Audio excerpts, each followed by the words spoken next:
Welcome everyone, and thank you for joining us today for this wonderful event. My name is Emily Stewart, and I'm the Assistant Director of the Duke Human Rights Center at the Franklin Humanities Institute. And we are very excited to be co-hosting this event with the Forum for Scholars and Publics. We also want to encourage everyone to join us for the second discussion in this series on Wednesday, February 24th. What is Antifa? Anti-fascism from 1930s Spain to 2020s North Carolina. And I'll put a link to that program in the chat right now so that you can go ahead and register if you want to do that.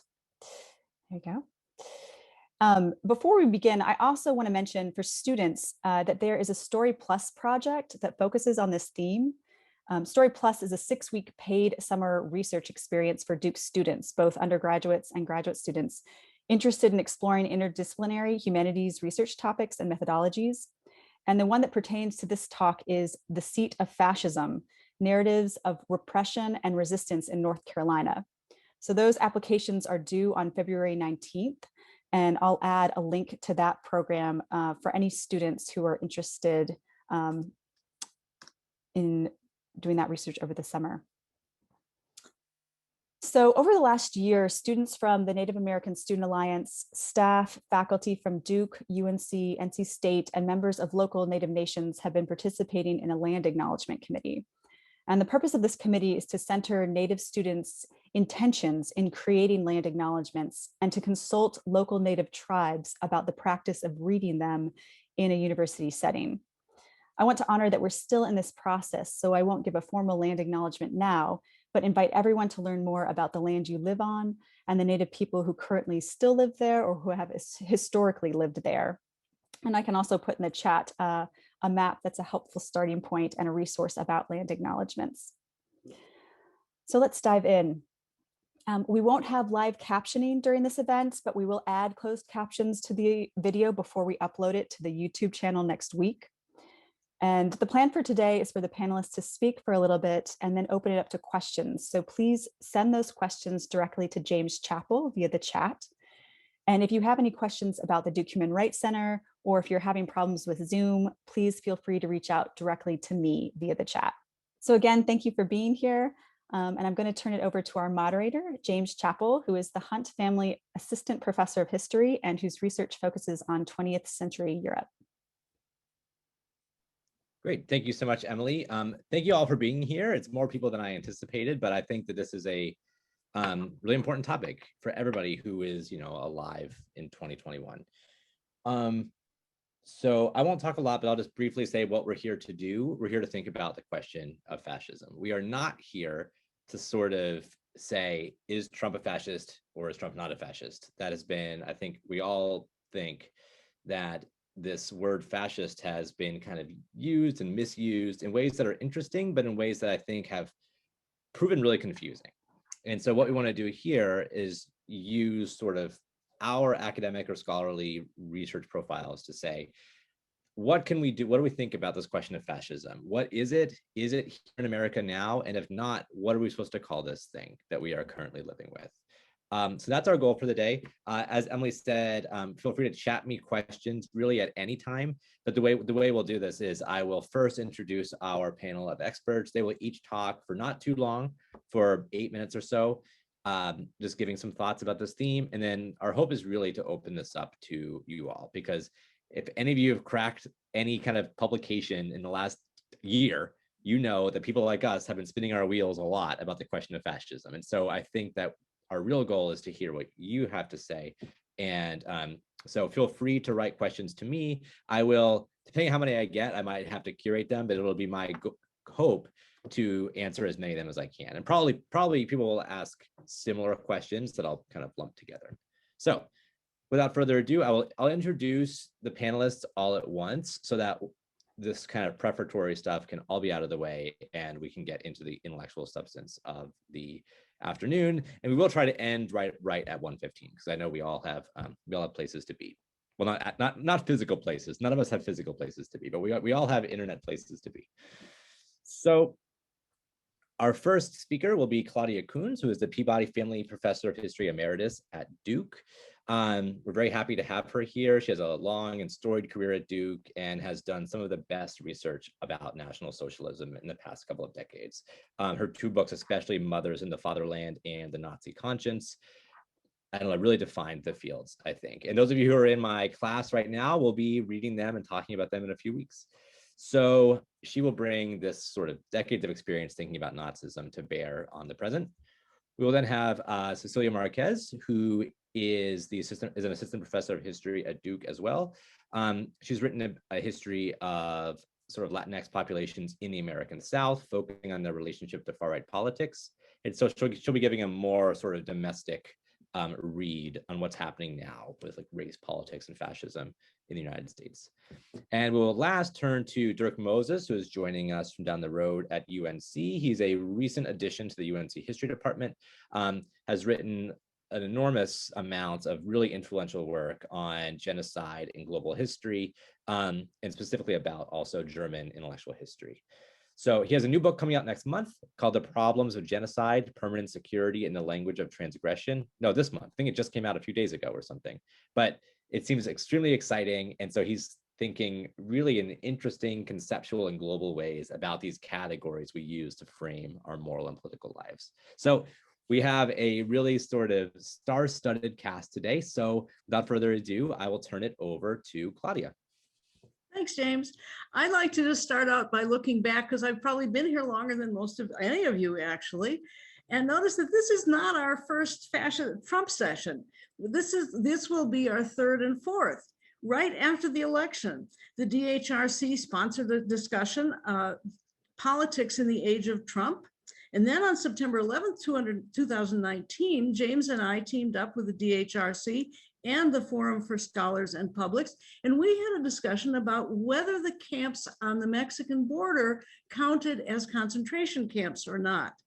So this now is our third, these will be our third and fourth conversation. I thought back, gee, we didn't have any conversations about historical analogies during Clinton, Bush, or Obama. And suddenly we will have had 4 about Trump. What's going on? All right, so let's step back and think, what do we want analogies to do for us? What do they do for history? First of all, they sound the alarm. You yell fascist, it's like a fire alarm. They also tell us about a narrow escape maybe in the past. That think of Plot Against America, the series on television based on Philip Roth's novel. And if you just want a 7-minute glance at the past, look at it's on YouTube, A Night at the Garden. That is original footage from the 1939 Nazi Party rally in Madison Square Gardens. So what do analogies do? Besides sounding the alert, they help us identify patterns. Coaches use them, bookies use them, chess masters, meteorologists, statisticians, hedge fund managers, physicians. Lots of people think analogically. That's how we diagnose our situation. And so I want to begin by saying why Trump is not a fascist. And that will then lead us into a discussion maybe of asking, how can we characterize what he was, verb is up for grabs. Okay, first of all, fascist leaders are shrewd. They fought their way to power against other powers in the same hierarchy, whether it's politics or the military. They are not delusional and they are competent. Sometimes a royal family throws off a mad King George, an Ivan the Terrible, Nero, or a Caligula, but a fascist leader must be competent. Secondly, fascist leaders centralize power. Donald Trump decimated federal agencies from the EPA to the post office, and he relied on and instead of relying on experts, he notoriously turned to his favorite family members, much more like a mafia boss. Fascist leaders in the 30s cared a lot about social welfare, and they taxed the wealthy to pay the bill. Fourth, fascist leaders did expand military spending. That's true. Trump did that, but no fascist leader would call his soldiers losers. Fascist leaders also incited militias, but they always controlled them. Curtailing mob violence was essential if they were going to deploy that violence strategically. Fifth, and here, this is my main point. Yes, fascist leaders were racist, but in the sense of being proud of their own ethnicity. They had contempt for tiny minorities. Fascist leaders in the 1930s in Europe were operating in monoethnic countries. In Italy and Germany, Jews comprised less than 1% of the population. No fascist leader has incited racism against 40% of the population. And so what are we going to use analogies for? Michael Lewis wrote an absolutely wonderful book called The Fifth Risk. And he starts out and he talks to the Department of Energy head. And he says, what keeps you up at night? And the Department of Energy says things like, oh, nuclear accident, the grid is attacked. And he gets to 4, and then he gets to number 5. And he said, the fifth risk is the one we're not aware of. And so I would like to suggest there's another analogy that alerts us to something that should be more important than it usually is, that gets buried in fascist discussions. Robert F. Kennedy, 1996, oh, historians have trouble with dates. Robert F. Kennedy in 1966 spoke in Cape Town to the University of Cape Town. And probably he was demonstrating his knowledge about South African history, and he described, quote, a land that is settled by the Dutch, then taken over by the British, and at last becomes independent, which defined itself on a hostile frontier, which has tamed rich national resources, which was once the importer of slaves, and now must struggle to wipe out the last traces of that former bondage.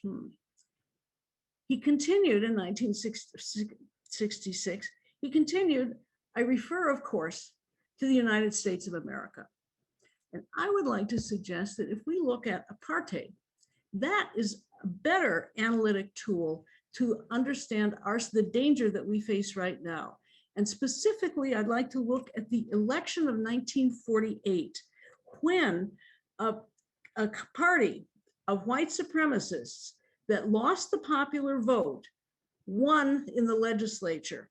They got control in 1948, and they didn't lose it until their own prime minister decided, like Gorbachev, to step down in 1990. I know Gorbachev stepped down in 1989. So how did that happen? First of all, yes, there were elections every 5 years. The Constitution remained in press. There was a press. Yes, it was censored. The police were militarized. There was violent repression everywhere.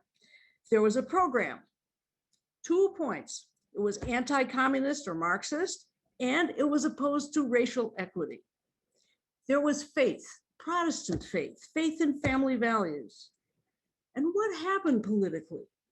As this white minority party solidified against the rivals fragmented based on whether they were communists. Well, you can imagine why they fragmented. We see it right now in the Democratic Party too.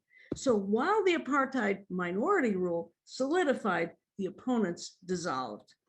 So even though the South African nation was a pariah nation by the 1980s, even though it was boycotted, even though its economy was crippled, its sports teams couldn't play anywhere. It was an outlaw nation, and it still prevailed. Why? I think we won't understand it if we think about the party in power as a party.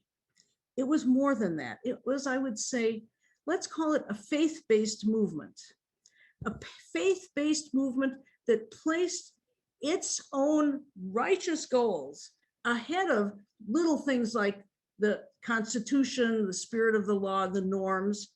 White supremacist Christian faith, in my view, is the danger that should be front and center as we look at our situation right now. What do we learn then? Oh, I know, just one little, do I have a few more minutes, another minute? I'll grant you another minute. It has been 8 minutes. I will Okay, grant you. okay. I'll grant you another minute. Okay, let me just, I'll make it really quick, because we're really, this is all about starting and inciting a conversation with you all out there. So when we look at the rioters and when we look at the people arrested for suspicion of terrorism in this country, they are not members of any organization. They are 50% of everybody arrested for suspicion of terrorism is a regular, ordinary person, unaffiliated. 90% of the demonstrators on January 6th are unaffiliated. They're regular, decent, white Christians. So I would like to say, what we've got to be prepared for, we are fighting a movement that doesn't care about the facts because it's based on faith. They don't care about bipartisan efforts. Our aim has to be to fight voter suppression and to do more than not just dump Trump. We've got to defend our democracy. So a few days ago, Trump ranted, our historic, patriotic, and beautiful, I can't imitate him, beautiful movement to make America great again has only just begun. Well, let's look forward to another conversation next week with, oh, and maybe actually, we could even look forward to a real conversation in real time with a catered lunch next fall about other historical parallels that will lead us in a more optimistic direction. Thank you. Thanks so much, Claudia. Yeah, and I think one of the biggest things that trained European historians like Claudia and I are, as much as it might break our hearts to not be that relevant, I think a lot of us feel like fascism just isn't the right category. Fascism was bad. Trump might be bad, but that doesn't mean that it fits. So to think about what might fit better or what lens we might use domestically, I will turn the floor to Professor Cecilia Marquez. Hi, everyone. It's so great to be with you and spending this lunch hour with you. I hope for those of you who are taking in webinars like I am, you're getting some good chores done or whatever is happening in the background. So I will say, I'm a historian of Latinos in the US South. My next project is about Latinos and far-right politics. So that's sort of how I came to this question and interest in fascism. In sort of fascist organizations, but also white supremacist organizations, white nationalist organizations. So I was interested in sort of why are some Latinos participating in this? How is it possible that these organizations and ideologies are opening up at a time when we think of them as sort of heightened and exclusionary? So that's sort of my entry point here, although I will say presenting on fascism still feels very new to me. And so, of course, I do what historians do, and I go and sort of look at the past and try and figure out how are people thinking about fascism in the past, and in what way can that help us with what Claudia was talking about what is this analogy doing for us? So I thought I'd start with a poem, actually, by Langston Hughes called Beaumont to Detroit, written in 1943. You tell me that Hitler is a mighty bad man. I guess he took lessons from the Ku Klux Klan. You tell me Mussolini's got an evil heart. Well, it must have been in Beaumont that he had his start, because everything that Hitler and Mussolini do, Negroes get the same treatment from you. And that's a selection from the poem. And it's referencing race riots happening at that time in Beaumont, Texas, and Detroit, Michigan. So I'm sort of interested in how in the 1940s, when out and out fascism, the sort of more pure fascism that we might think of is happening, how are Black activists thinking about this? And so I'm looking at Langston Hughes to try and understand this. And I'm also seeing people like W.E.B. Du Bois talking about how the overthrow of Reconstruction was an act of racial fascism. Langston Hughes calls the US white supremacist system as one of our native fascisms. World War II era Black activists also appealed to the United Nations in a famous document called We Charge Genocide, where they repeatedly compared US white supremacist lynch law and other forms of white supremacist control as parallel to and connected with Nazi Germany. So just to read a brief from that brief paragraph. We cannot forget Hitler's demonstration that genocide at home can become wider massacres abroad, that domestic genocide develops into the larger genocide that is predatory war.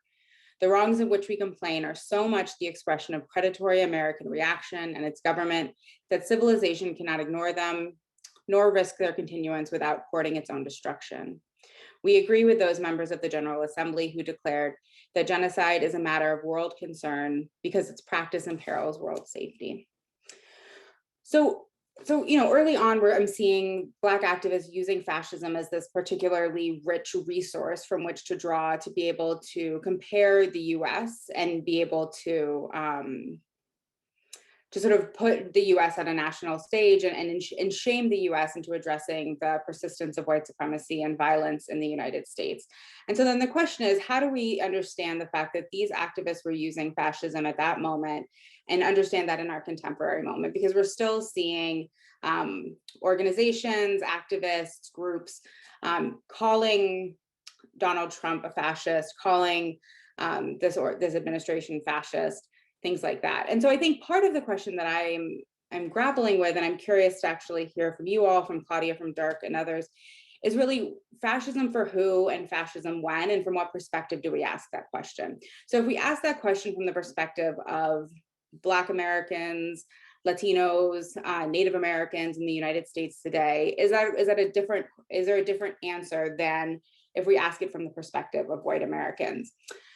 So, for example, if we think about what happened on January 6th, we saw at the Capitol collusion between cops, Capitol police officers, and far-right rioters, blurring the boundaries between our police force and white supremacist vigilantes. When we think about the paramilitaries of fascist eras, we can think contemporarily of our police forces who enforce things like no-knock laws that result in the murder of Breonna Taylor, police brutality that resulted in the murder of George Floyd, and the continued policing of Black communities in places like Ferguson that result in violence and death, and the acquittal of white supremacist vigilantes like Dylan Roof, and the murder Jacob Rittenhouse in Kenosha, Wisconsin. And so the question to me became sort of, what does it mean to imagine what fascism is and what fascism feels like from the perspective, if this is a fascist country, if we ask that question from the perspective of Black, Latino, Indigenous people in the United States. And my suspicion as a historian, I haven't done this, kind of on the ground work right now, is that, first of all, I don't think the term fascism matters as much. And at the same time, yeah, the answer could be yes, that there is some value in understanding the contemporary political system as fascist, understanding the police, the increasingly militarized police forces as forms of paramilitary control, understanding spaces like detention centers, understanding spaces like prisons as part of the prison industrial complex, understanding places like Guantanamo as sites of fascist containment and detention. And so I think that my interest in it is kind of understanding, when we talk about Donald Trump, are we talking about fascism in a kind of intellectual way, as a way of kind of conceptualizing and holding his political ideology, or are we talking about the effects that this has on actual people's, these policies had on actual people's bodies and the ways that people are able to move through this country and through this world? Which is mostly to open up more questions than it is to close. It is, I think, my hope today, and what I was in bringing to this conversation, is thinking about the perspective from which we ask that question and the kind of tangible effects of what it means to be a person on the ground in the United States underneath this regime of control. And if that parallels in some important ways what it meant to be a person on the ground during Nazi Germany, during fascist regimes in Italy. Are there parallels in terms of the forms of social control and the experience of being one of those marginalized people and outside peoples that have value for us to understand and see as connected? So I'm going to leave it there. I'm going to get 1 minute ahead to give Claudia that extra minute. But I'm really curious to hear what everyone has to say and to get to talk more about what this means and how we can think about fascism as an experienced politic rather than exclusively a kind of ideological or intellectual project. Great, thank you so much, Cecilia. And yeah, I'll just add my 2 cents here as a European historian. I love this invitation to say, is it, when the question is this fascist, depends where you're sitting. And one thing I think that a European historian can bring to the table is I think one thing that's fair to say about sort of Nazi Germany and fascist Italy is that you ask some random, German or Italian, are you living in a horrific regime of racial terror? If you ask that question in 1937, they'd probably say no. Like, yeah, I know that Jews can't do X, Y, or Z, but like, this isn't that bad. And so the question is this fascist? Maybe I am not the person to ask that question or to answer that question. And we should be asking other kinds of people who might have different kinds of answers. So there are things that we can't see from where we sit. So thank you for that invitation, Cecilia. And I'll turn it now over to Dirk. Thanks, James. I'm going to show a little PowerPoint. So I'll share my screen now.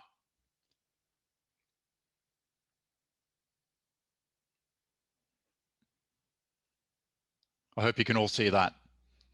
Okay. Many of my points will amplify Cecilia's. So hopefully we can draw this together in the discussion. What I'm observing here in the US as an outsider, as someone from Australia who was educated in Europe but in America for many years on the West Coast, is a time of confusion about fascism, about socialism, which many people here seem to think is the same thing, which makes me wonder, like Claudia, whether fascism is a useful concept. But let's just run through some examples. Here we have a Republican senator or House of Representatives, Mo Brooks, who talks about fascist Antifa, which is nonsensical given the notion of, Antifa is anti-fascist, right? But for him, fascism clearly is a mode of politics rather than having any content, right? Their tactics are fascist. I'm not endorsing any of this, obviously. I'm just sort of sharing the impressions that I see out there. Then we have at the Capitol clearly fascist imagery in the T-shirts of various people, in this case, Holocaustal. But continuing the theme of confusion, you also have Israeli flags. The point I'm making is that affixing labels which were developed in the interwar period to our current situation may not make sense in view of this ideological confusion and flux. Then you have the issue of what paradigm of fascism, if it's to be used, is to be hegemonic. As this somewhat humorous meme indicates, the Italians and the Germans get all the attention, whereas the cases of fascism in Spain and France drown and are floundering. And then you see all these other cases in Southwestern Europe and elsewhere, Southeastern Europe and elsewhere, not getting any attention at all, right? It's no surprise that those historians of Italy and Germany are in this country in particular, but also in the UK, are the ones with the media presence, who leverage their expertise as historians of Europe, and particularly Italy and Germany, but sometimes the Soviet Union, to lecture Americans about what's really going on here, which I found curious. The use of the fascism term also leads to considerable alarmism, which I don't know helps intellectual clarification. I can understand the political affect, especially after what happened at the Capitol over a month ago, but does it help us think? So here we have a well-known professor at Yale who's written a book on fascism and talks about fascism in America quite a lot, tweeting a few days ago about the Republicans and the power takeover.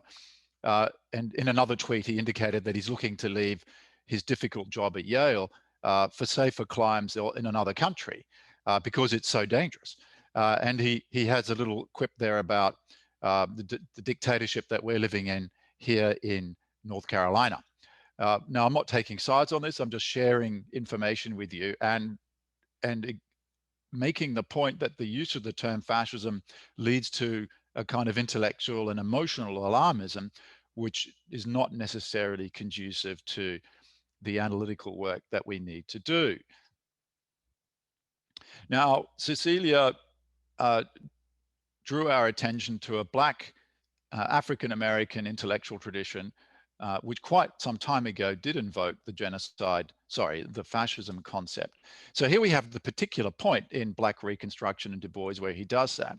Now, in the lead up to this little quotation, he's talking about the promise of prosperity and abundance that the American project, colonial project, until the end of the 18th century promised. And then he says, then slaves were brought in, and it turned democracy back to Rome, to Roman imperialism and fascism. Now, of course, he wrote this in 1935, before the Italian invasion of Abyssinia, before the Holocaust, and so forth, when, as James points out, fascism in the European and the American mind was a kind of just dictatorship. But for the minds of many conservatives, quite an attractive one, because it was anti-communist. Mussolini drained the swamps. Hitler, incarcerated the communists. That's not so bad, right? And it was much more. There was more racial terror in this country than there was in Germany until 1935. Okay, so bear that in mind when he's using the fascism word. But you can see in this quotation, he's talking about a restoration of caste and oligarchy. And remember that term, oligarchy. Now, Toni Morrison, to skip somewhat later to about 26 years ago, I'm not going to read out this long quotation, but here's a well-known essay, 2-page essay she wrote, Fascism and Racism, which links very much to the points that Cecilia was making as well. And here she implicates liberal America, corporate America. And if you were to take some of her propositions to their logical conclusion, the neoliberal project, which she was identifying by the mid-90s, which all our universities are complicit in. It's turning public services into private entrepreneurship, individuals into consumers, and so forth.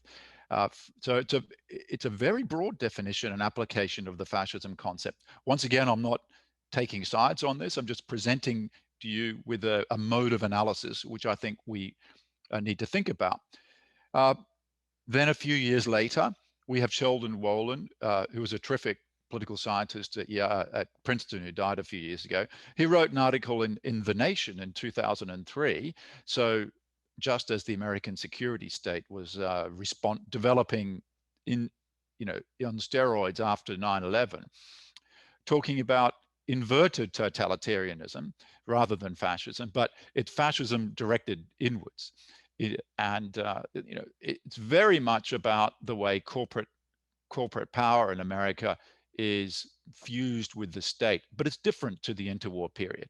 So that's why he says we shouldn't use the fascism word. We should talk about something else.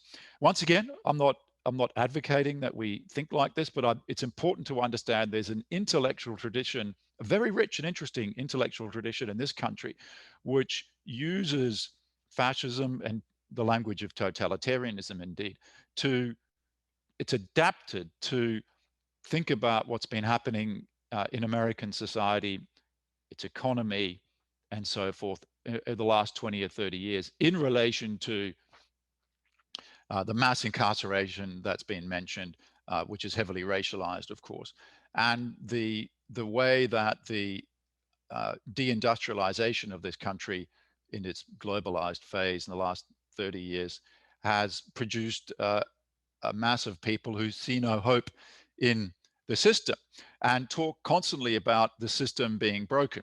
One of the metaphors for that is, draining the swamp in Washington. Now, this image you get here, which I've taken off Twitter, it's a bad solution, right? This is a murderous one, a genocidal one, and so forth. This is the kind of imagery you saw in the Capitol riot insurrection not long ago. But the figure in the carpet in this debate about fascism or not is not just, do we take an interwar paradigm and try to apply it now, or do we adapt it in terms of a paradigm of racialized capitalism? It's, what is the relationship between liberalism, capitalism, and fascism, which is an old debate, okay? But it's one that needs to be revived and thought about. For many people who are sounding the fascism alarm, it's antithetical to the mainstream of America. And we need to protect the mainstream of America from fascist thugs, okay? the alternative version, which you've seen a bit in these slides, is that fascism or fascist-like political mobilization is a version of liberal rule in crisis.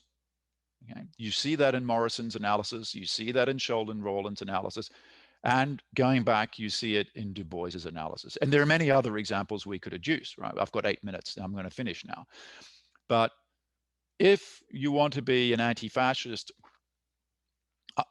my warning would be don't engage in LARPing, live action replay games, where you think this is 1933. It's not 1933. It's something else. It's much more complicated.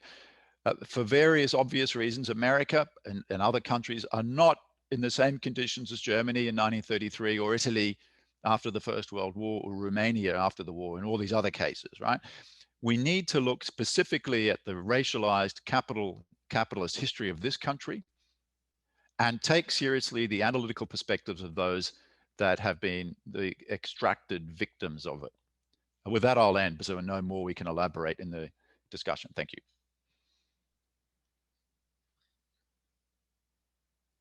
All right, thank you very much. Could you stop sharing your screen? Thank you. All right, so I will, I'm going to give people 30 seconds to kind of digest everything that we've just heard. And I will look through some questions that you just sent me. We've heard 3 very rich presentations. The red thread seemed to be to say, if it's true that we might be living through a situation of kind of racial terror that looks similar to European fascism, but that doesn't mean it's the best analog. There are analogs in American history. The line between liberal democracy and fascism is not so clear as we might think, especially if we're looking from a subaltern perspective. And also, I want to put a pin in, because I think it's so important, Claudia's suggestion that the South African case might be a really interesting model to think with too. So I'm going to take a second and look through some questions. And everybody here, take a second and feel free to ask. This isn't like this is a big event, but you don't need to feel nervous about asking a question, because only I will see it. And if it's a bad question, I won't ask it. So you don't have to be in that embarrassing situation.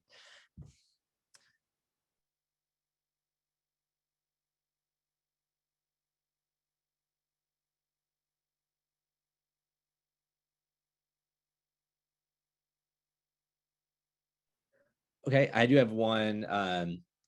Yes, so please feel free to keep any questions, as we said. I think I won't identify who's asking the question, since I might be collating a few, but I do have a question about the media. And the questioner, I'll just read part of it. My question: what most alarmed me during the past 4 years are the stacking of the courts, the attacks on the media, and the delusional reality that so many people are living in, most clearly in QAnon, but not only QAnon. You can see similar things in Hitler's Germany or other fascist states. And what do we do with that? I mean, is that an important part of fascism, or is that something, should we think about the kind of fake news, the transformation of media and truth regimes? Is that some kind of scary element of fascism, or should we see that as continuous with, the history of the media in this country? I mean, media always shapes truth. So is this a new scary fascist moment with media and truth, or is this also part of the American story? So I will leave any of the 3 who feel led to answer that question. I have a thought about Germany. Can I talk? Can you hear me? You are the Peabody History Professor Emeritus. You do not need my permission. Come on. We don't believe in hierarchies here or ageism. Anyway, you know what this delusional mentality reminds me of? It reminds me of a country at war during the last year or 2, when it's clear to any outside observer that their country is going to lose. But the propaganda I'm thinking here of Germany after, say in the last year of the war, 1919, or Nazi Germany, after 43 or 44, where the propaganda is pumping out news of victory. It's a closed alternate reality, and people have so much invested in it. They've sacrificed. They cannot conceive of a fact-based analysis that says your country is going to be defeated. And so they believe in counterfactuals. It's about faith. And the takeaway from that, to me, would seem to me, is you really couldn't argue with them. That it's not quite true at the end of World War II, but in any case, what you have to do is just defeat them, and then hope afterwards that they come around. Because I don't think it's very easy to fight somebody who's a QAnon believer. And I just can't talk to my relatives who probably still think Trump won. But it's not necessarily fascist. It has to do with the media. That's why I think you're right about that. And the situation of feeling like it's all or nothing, we're going to be defeated. They cannot believe. Yeah, and I'll just put a response to that and a new spin on the question for Cecilia or Dirk to think about, because when we think about, if we think that anti-fascism means a particular kind of thing, the struggle against fascism, the one that was successful was military. I mean, what ended up defeating fascism was the battlefield. And so if we think about fascism and us as anti-fascists, it creates a particular kind of strategies seem apparent. But what do we do with the fact that we are trying to, it seems to me, basically like defeat or unseat an alternate reality living inside people's heads? Like, what is the historical analogy for that? How does one do that? Where might we look for that? Because, one thing about using anti-fascism is that anti-fascists were never really that successful until they fought like the most horrible war in human history, which I think that we can all agree we do not hope we have to do. So what do we do with that? Anybody have a thought about that? And then we can shift gears. I have some other questions coming in. I mean, as Claudia was speaking, this is me being a historian of the US South, I was like, the Confederacy, right? I mean, we did that too, where we we fought a war. It seemed, the refusal to lose, the refusal to bow down, the refusal to acknowledge loss, so far that we have a Confederate flag in the Capitol, right? I mean, who knows who was carrying that, right? You see as many of those in upstate New York as you do here in North Carolina. But I think there is a historical analogy when we think about the kind of pervasiveness of the lost cause after the Civil War and the kind of fantasies of a Civil War moment and fantasies really of slavery. I think for me, the thing that has changed that makes this different and makes historical analogies less productive, and I think Dirk's presentation showed us this, is social media. So much of QAnon is the internet and social media. So much of QAnon successfully circulated through WhatsApp, through Twitter, through YouTube, through Facebook, and through complicated algorithms that elevated those kinds of, that kind of content, such that people who were on YouTube watching kind of like positive psychology YouTube videos were all of a sudden, through recommendations, ending up in a QAnon rabbit hole. And I think that is a real distinction here, that it is also challenging to fight an ideology that moves so quickly and moves so, like it's sort of like ethereal. It's like, it's hard to pin down. It's happening on our phones. It's happening quickly. And so to me, that's where historical analogies become unproductive, because we have this entire new communication system that has changed the way that we interact with each other and interact with our politics and our political ideologies, such that we all, you can have a member of your family who in isolation, right? This isn't necessarily the whole family has always voted Republican, or, diehard, Republicans from, XYZ place. But you can have one family member who, as a result of their social media consumption, has resulted in a sort of a deep commitment to QAnon type conspiracies that is really kind of that is inconsistent with our sort of traditional predictors of political alignment. Yeah, thank you. Let's see. Okay, so there's obviously a lot more to say about that topic, but we can sort of move on, because I have a number of other things that have come up. And if during the conversation, anyone can think of a historical analogy for how to defeat these kind of alternative thought worlds, I'm very happy to hear it, because it does feel to me like, as a scholar of 20th century Europe, these kinds of conspiracy theories, and people have been kind of chatting me about some of them, these have long histories about anti-Semitic conspiracy theories and blood libels and things like that. But the end result of that was genocide, right? There were attempts to kind of educate Europeans, and as a professor, right, I want to say the answer to everything is education, but I'm not sure education can actually dislodge. The problem with QAnon people isn't that they aren't educated enough. It's something different, but I don't know how to think about that.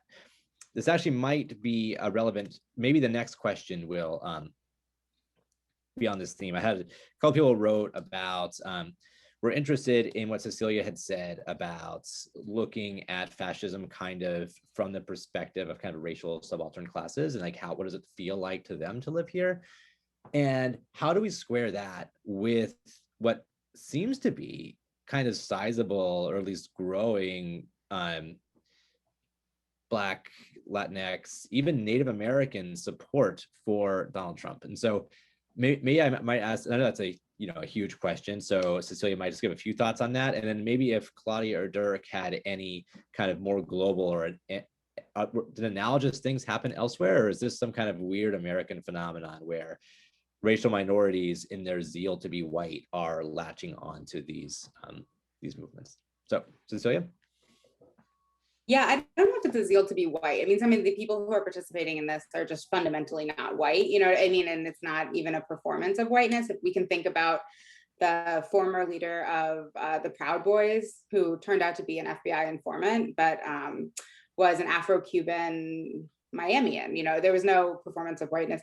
So I think that I think these conspiracy theories actually have a lot, I think to me, I see it as a fusion of conspiracy theories and masculinity as sort of coming together, that much of the QAnon logic is sort of to save children from this democratic cabal and all of this kind of these theories. And so part of what we saw, especially in the Latino community, is the spreading of these QAnon conspiracies on apps like WhatsApp and other kinds of social media that are highly used in those communities. And so I think those actually got a lot of kind of traction around, we need to protect the children, we need to save the children, but also that Donald Trump's sort of strongman masculinity has seemingly appealed to certain people. And so to me, it is the intersection of this conspiracy theory, the proliferation of these conspiracy theories, and a kind of masculinist strongman ethos that is embodied both by the QAnon savior logic and Donald Trump. Because it was mostly, just as a side note, I mean, it was when we look at the numbers, it was Black and Latino and some Native men. I mean, there's some women, but that was when we're talking about the kind of Latino and Black voters for Trump that have been moved in the last 4 years, it was a lot of men. It was mostly men. That's great, thanks. And actually that kind of bleeds into another set of questions I've been getting, which is about gender, which I think would be mainly aimed at Claudia, given her sort of expertise in gender and fascism. Because we have one of the strange situations here, it's kind of corollary to the one about sort of this kind of Lumbee for Trump organizations and things like that, is lots of women like Marjorie Taylor Greene. There seem to be lots of women who sort of support Trump, who support what seems to me as a transparently misogynist political program. How should we think about that? I know you've given a lot of thought to women in Nazi Germany. Is it a similar kind of vibe, or are we seeing something different in America now? Well, the answer is both, but I do want to recommend a book called Sisters in Hate that was just published very, very recently, that does profiles of women on the far right, on the racist right, and QAnon. Okay, this is such a big question. I'll try to answer it as quickly as I can. We from the outside often feel that a dictatorship or a closed mind feels oppressive to the people who are experienced. Like Cecilia was asking, what does fascism feel like to somebody on the street? People, as I read a lot, this is not biographies and memoirs and interviews with men, mostly women under Nazi Germany. The answer is, when you're part of the movement, outsiders may think that you're a total conformist and you've lost your individuality. It's not true. You feel like you're more individual than you ever were before because you are supported by the government.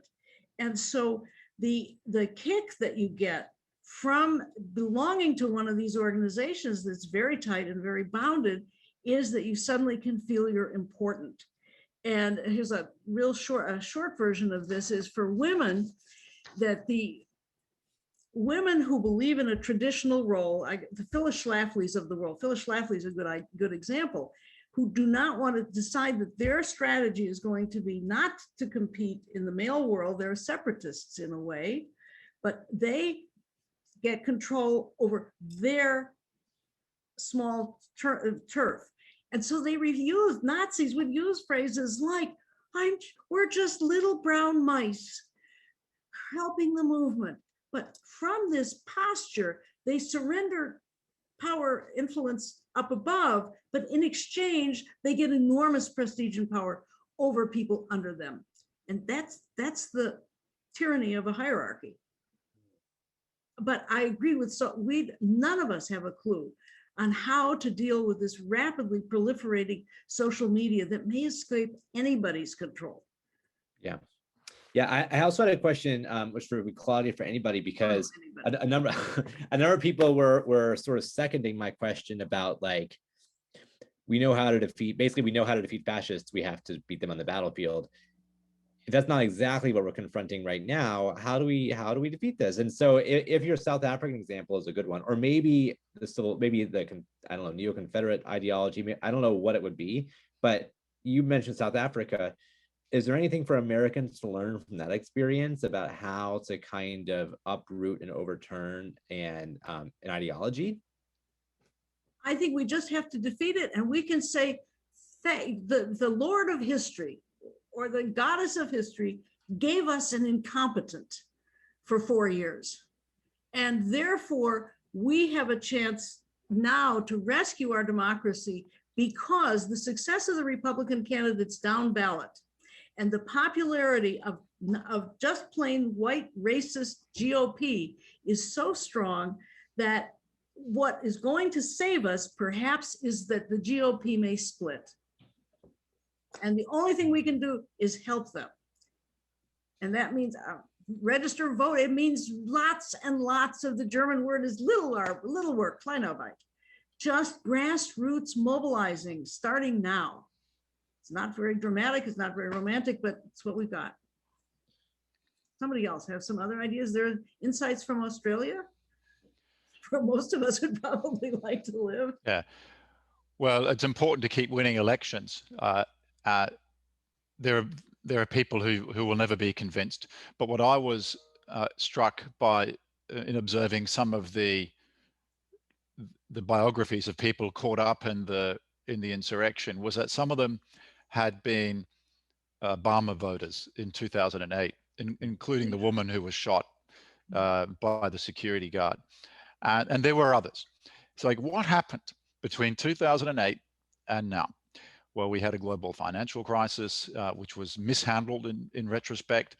You had an enormous growth of inequality. And then can one be surprised when large sections of the population grow suspicious of the system?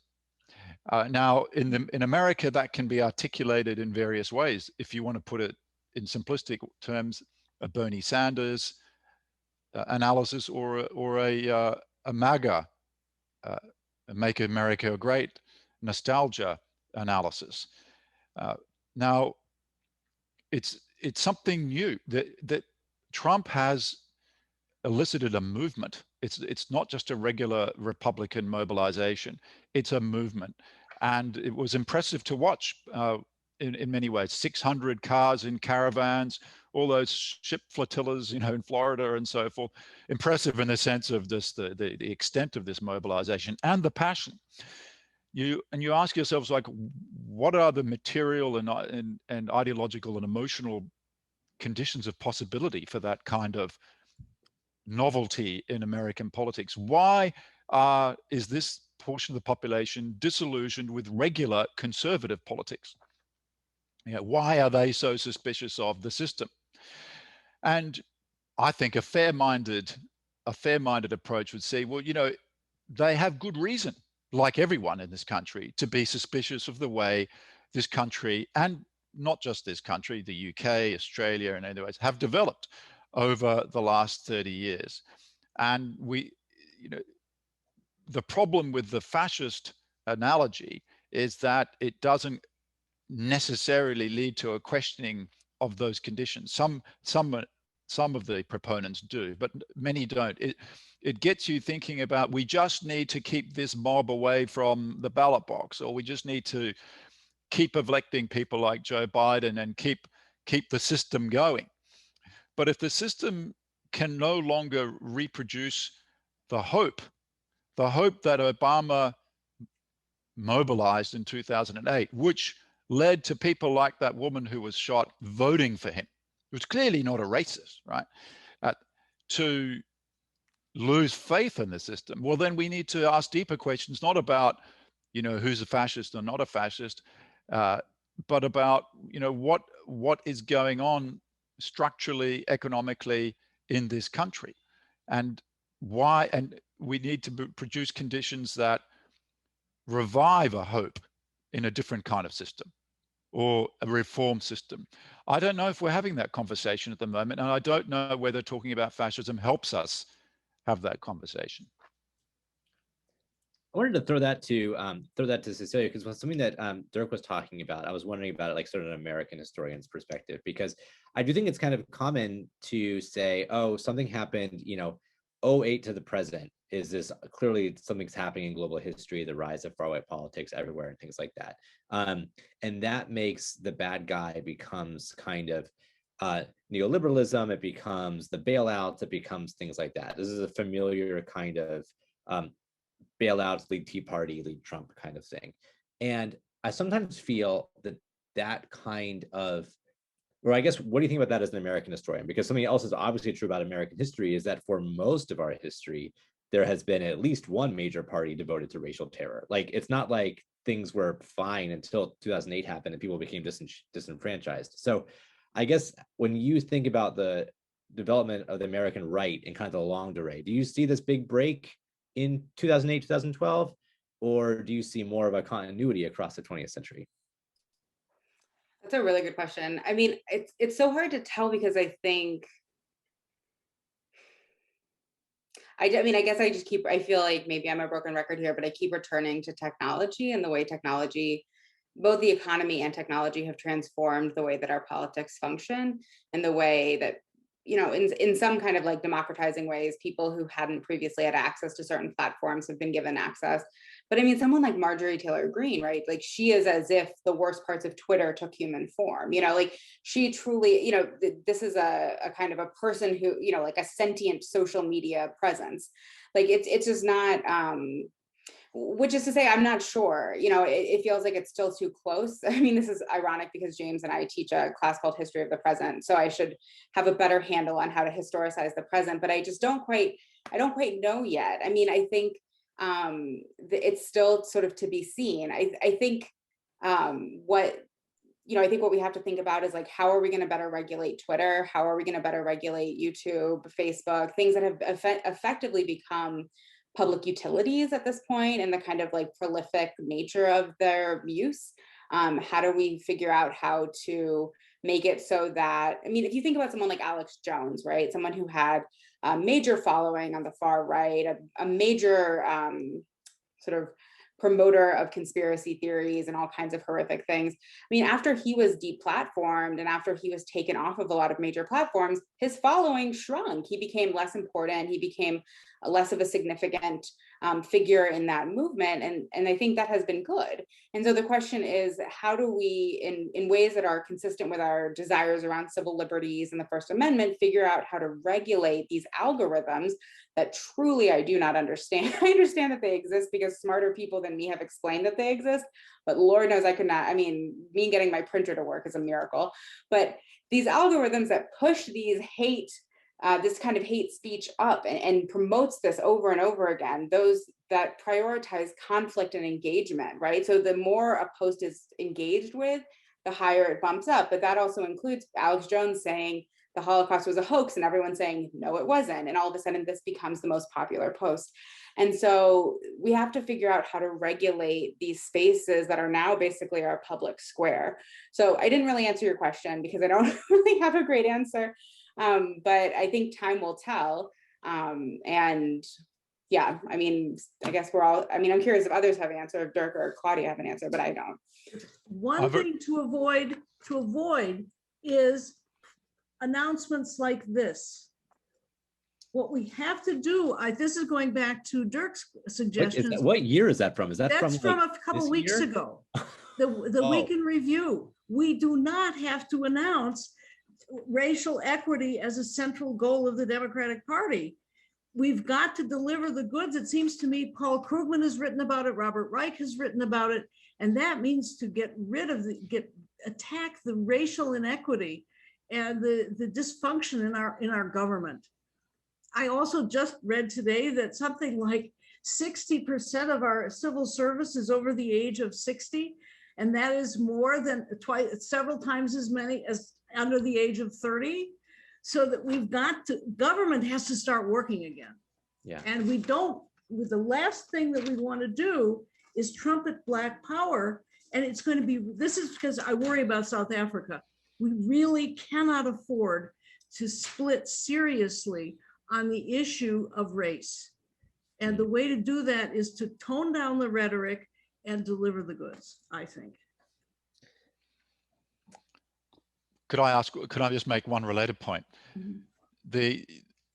The period since 2008 is also the one in which we can track basically the collapse of humanities enrollments, right? For which a lot of us teach. Mm. That was the same in Australia, by the way, where the GFC didn't really hit so hard for various contingent reasons. And Sam Hazelby on Twitter has recently postulated that that's got to do with the collapse of a middle class, which invested in the humanities as a form of cultural capital and was consistent with, if not a path to career advancement. Because, you know, in America, unlike many other countries, you take on this enormous debt, right? Less so at UNC than Duke, but you take on a lot of debt. And so there's a lot at stake. Now, I think we need to talk in those terms. The massive insecurity which white Americans have experienced, that minority Americans have always experienced, right? That's the change, and people don't enjoy it, okay? Because there is a racialized sense of entitlement to a certain standard of living, a certain gender order as well, a masculine breadwinner, all that kind of thing, which we're familiar with, which has been ruptured. That in that sense of hope / entitlement, you know, it can't be fulfilled, and it can't reproduce itself, or only much more with great difficulty. And that leads, of course, to these pathetic scandals about parents paying hundreds of thousands of dollars to people to get their kids into USC. You know, who cares? You know, but you know, clearly in the minds of a certain part of the aspirational American bourgeoisie, you know, getting your child into a particular university is that important for class reproduction, okay? And that is just much more difficult. Now, coming here as an outsider, that strikes me as a very American peculiarity. It's just so much more difficult for middle-class Americans of whatever race to reproduce themselves. You need much more capital investment. And the humanities are falling by the wayside because they're no longer seen as useful in that. Now, why that's happened is something I think we need probably have another lunchtime seminar to discuss. The crises of humanity are linked, or at least coincidental with, since 2008, with this quote unquote crisis of fascism. How they're related is something that I'm only speculating about now, but it's worth having a good look because what we do, those of us who teach in this space, is on the line. We know that the future is grim for our postgraduates or graduate students, as you say here, right? And this keeps me up at night. Okay. Yeah, thanks. And I think, well, I do want to say, for any students watching, majoring in history remains the ticket to the middle class. Don't forget. But I also want to point out a thread that I've seen throughout is that, and I hope I get some chats about this from students, because you all might be closer to, the logic of history than we are. So I think one thing you might be getting is that even though some of us up here are reasonably young, we don't really have a great understanding of what is happening with social media, because it's clear that any kind of fascist insurgency is results from kind of disinformation and propaganda campaigns. That's not new, but the form it's taking right now, which is a combination of technological factors and kind of political, economic, educational factors that both Cecilia and Dirk have been talking about, is really new. And there is this kind of epistemic break recently, which is having a real impact on people's emotions. I mean, historians are very interested in how emotions are historically constructed. And I think that kind of cluster of technology, education, emotion is really important at this moment. And it does seem really different from what we've seen in the past. And so if any students want to write me a few sentences about, you all live on TikTok. I don't know what that is. Want to write a few sentences to educate us, I would be very happy to, I might read them out or something like this. Can I add something, James? Go ahead. First of all, I'd also say a history major is a ticket to the presidency. Biden was a history major. So another point for history majors. The other thing that's, I think really important to note here is that a lot of the people who are our current students have never lived not at war, right?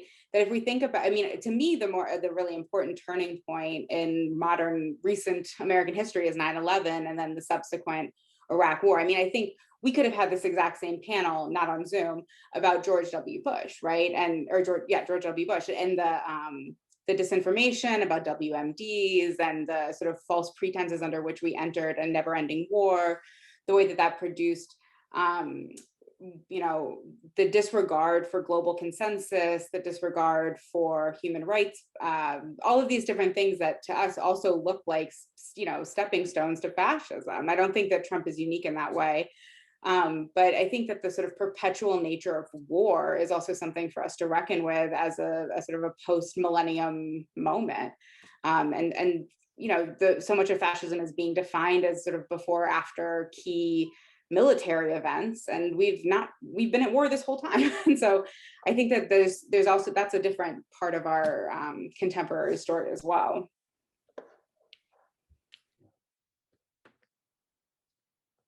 I could start, we have 8 minutes left, and I could start a whole new line of questioning. But I think that what I might prefer is to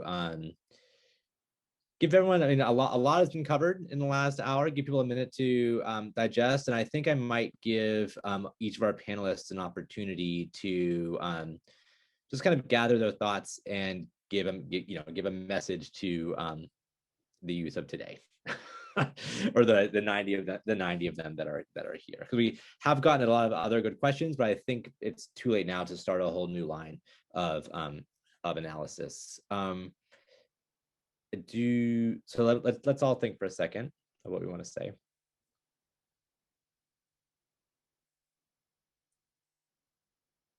And maybe I'll have people sort of go in the order people originally spoke, and I'll say, if I haven't gotten back to you, I'm sorry. It's actually hard to do all this at once.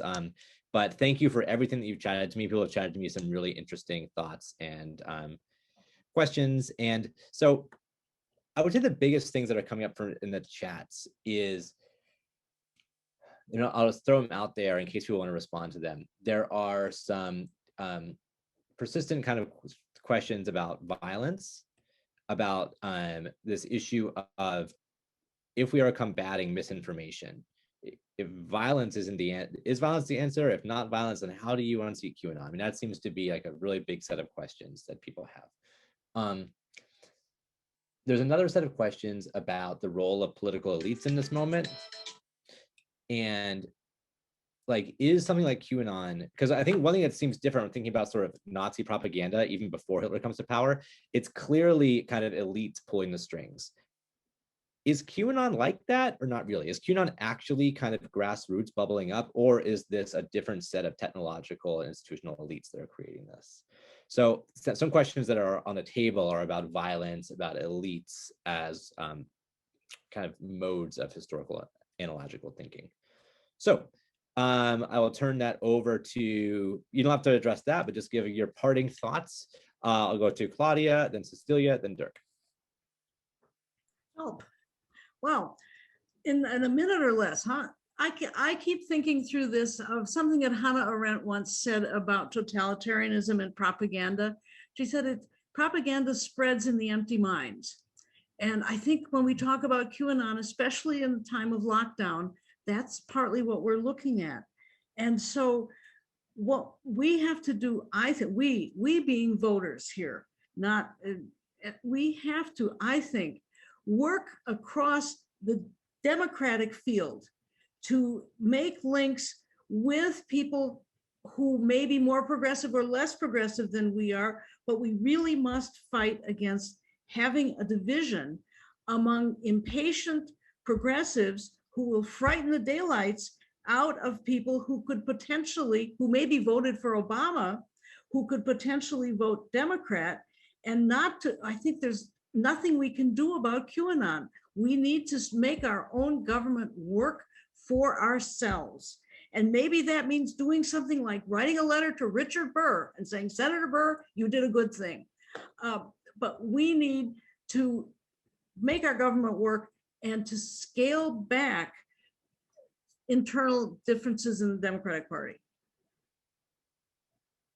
Not very romantic, but I think so. There's something romantic about being good about being ignored, because I do think that I like, maybe even just us talking about QAnon, we're giving it so much oxygen. I mean, Cecilia made a point earlier that deplatforming kind of seems to work, maybe. But I'll turn it to Cecilia. Yeah, I mean, I will self-identify as an impatient progressive, who I also think have been very good, consistent Democratic voters. I think the problem, I mean, the people who are need to be chastised potentially are those who are wandering in the middle. That's my take on the impatient progressive as one of them. But to me, I think if I'm going to like sort of leave something today that I want to think about is, what this has made me think about, what I'm sort of leaving here with differently,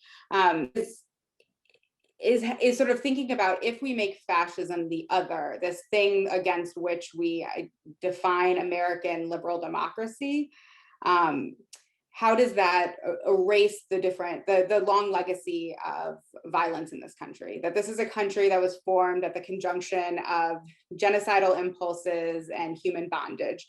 And so if we say, if the goal of saying we are not fascist is to say we are not bad, then I think the fascism debate is unproductive and not interesting.